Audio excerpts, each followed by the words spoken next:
सभी के लिए बहुत बड़ी ब्रेकिंग न्यूज इस समय आ रही है दिल्ली चुनाव आयोग से। चुनाव आयोग ने 4 राज्यों और एक केंद्र शासित प्रदेश यानी यूटी में विधानसभा चुनावों का कार्यक्रम घोषित किया है। आप सभी को जानकर ये बहुत खुशखबरी होगी कि चुनाव आयोग ने 4 राज्यों और एक केंद्र शासित प्रदेश के विधानसभा चुनावों का कार्यक्रम घोषित किया है। ये चुनाव अप्रैल में शुरू होंगे। इसके तहत असम, केरल और पुडुचेरी में 9 अप्रैल को एक ही दिन मतदान होगा। वहीं पश्चिम बंगाल में 2 चरणों में यानी 23 और 29 अप्रैल तथा यूटी तमिलनाडु में 23 अप्रैल को मतदान होगा। अगर हम देखें तो पश्चिम बंगाल में 2 चरणों में जो है ये चुनाव होने हैं और असम, केरल और पुडुचेरी में एक ही चरण में और यूटी में भी जो है एक ही चरण में जो है ये मतदान होने हैं।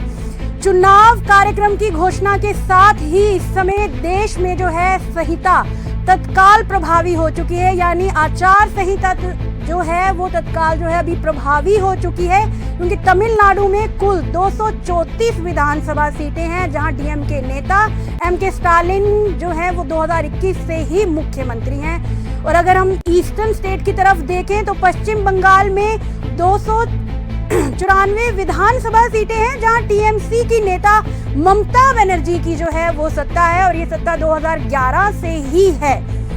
और अगर दोबारा हम साउथ की तरफ देखें तो केरल में 140 विधानसभा सीटें हैं, जहां वाम नेता पिनाराई विजयन 2016 से एलडीएफ के नेतृत्व में मुख्यमंत्री हैं।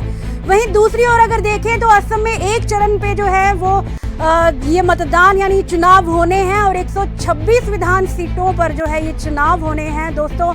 और भाजपा जो है 2016 से ही इस पूर्वोत्तर राज्य में सत्ता में है और केंद्र शासित प्रदेश यानी तमिलनाडु यूटी में कुल 33 सीटों पर जो है ये मतदान होने हैं, जिसमें केंद्र द्वारा नामित 3 सदस्य जो हैं वो शामिल हैं। आप सभी को जानकर कि ये बहुत ही खुशी होगी। जो 4 राज्य हैं वहां पर 3 राज्यों में जो है वो एक चरण में जो है मतदान होना है और पश्चिम बंगाल में 2 चरणों में और यूटी में जो है एक ही चरण पे ये मतदान होगा। एक बार फिर से सुन लीजिए कि असम, केरल और पुडुचेरी में 9 अप्रैल को, पश्चिम बंगाल में 23 और 29 अप्रैल को और यूटी में जो है वो 23 अप्रैल को जो है ये मतदान होना है।